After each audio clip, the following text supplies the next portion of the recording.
do. Huh. Guess the cicadas decided they want to watch this too.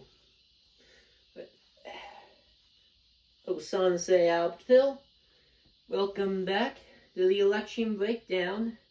I'm your host, James Tyler Epperson, and this is the second episode of the compilation. Here I will go over all my notes and, see what I missed. Check any updates and such. And, of course, clarify my mistakes. Now, first up, I will start with Bonnie Callahan and Miss Robin Roden. Wait, Miss Jill Oakley. Apologies for that. Now, with Miss Jill Oakley and Bonnie Callahan, not much has changed.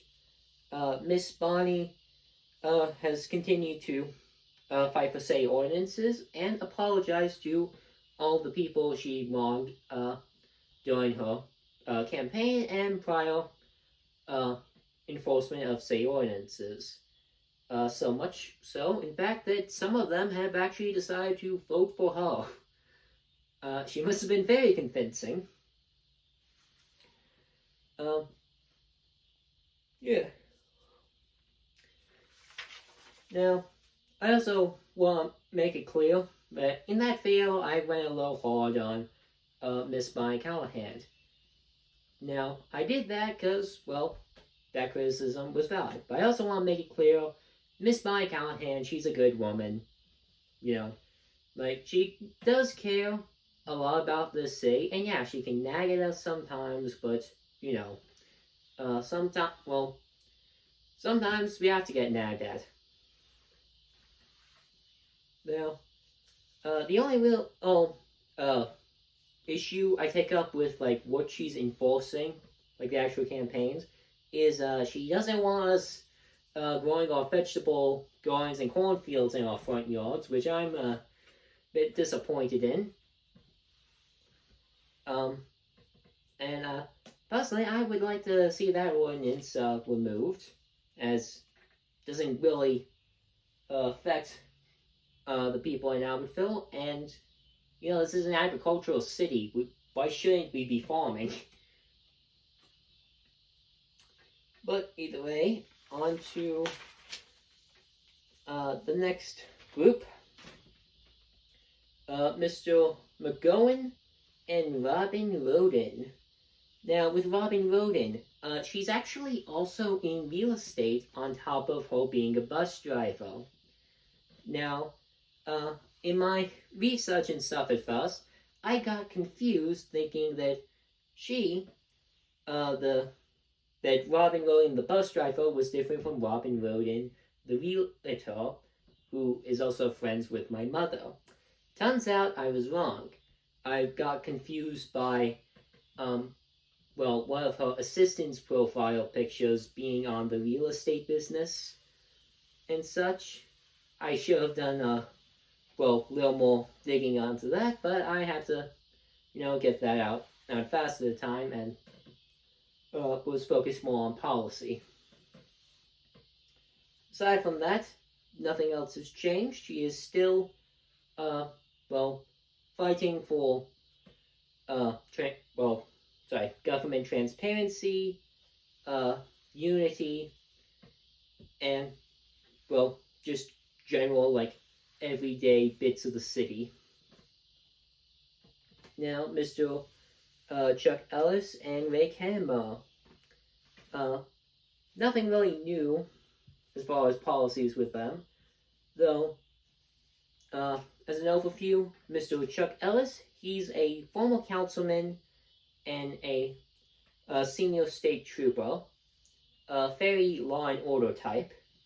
Ray Canberra, he is a current councilman and has served there for 9 years, been on a lot of the different boards and such, and is in construction, and he wants to make Albertville a place that people want to stay, live in, raise their children, and make it a place that people want to raise their children. He wants to build up with a plan,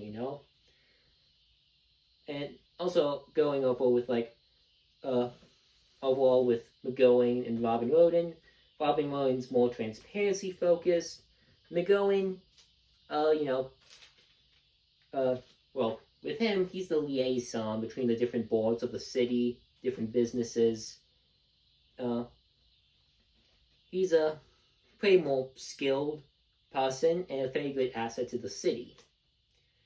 With Miss Giolocoli, she's, more of a pro-Honey development, building up Albertville. And one quote that I got from her while at the Made on the Mountain Fair, where I actually got to speak to her and a few other candidates in person. Well, one thing she said, what's good for Albertville is also good for Gunnelsville and the surrounding towns around us. And going into that quote and such, basically, like, the developments in Albertville also help benefit the people in Gunnelsville and Boaz, the people in Asbury, the people in Douglas, Horton, everywhere else. As, well, we all shop and trade with each other, and we all rely on the services in each town. Now, that's just a little quote she gave. Doesn't really affect policy as much, but you could relate it to, development being good for everyone. Now, next up, Mr. Miguel Corona and Nathan Broadhurst. With these guys, again, nothing new, but as an overview, Miguel Corona, he's the head of All Star Insurance, having worked, on that place rather than just founding the company or buying it out. He worked there and eventually got enough of a sharehold and, had the business passed down to him as he was the best employee and best fit for the job. Doing most of his business in Boaz, and also either because of his Mexican heritage or the fact he's an Aggie, Boaz at first bit the hand that fed them and didn't like doing business with him, but eventually grew to accept him, mainly because he was the best option, as, he's Mr. Miguel Corona. We all know him. We all love him. One of the best candidates in the community. And Mr. Nathan Broadhurst, well, he's one of the longest serving on the council. He's the council president, has a lot of experience, Now, he is also in the insurance business. He's a Boy Scout leader, a real good guy in town, having served on there for 15 years. Again, he's more pro status quo, keeping the town good. Now,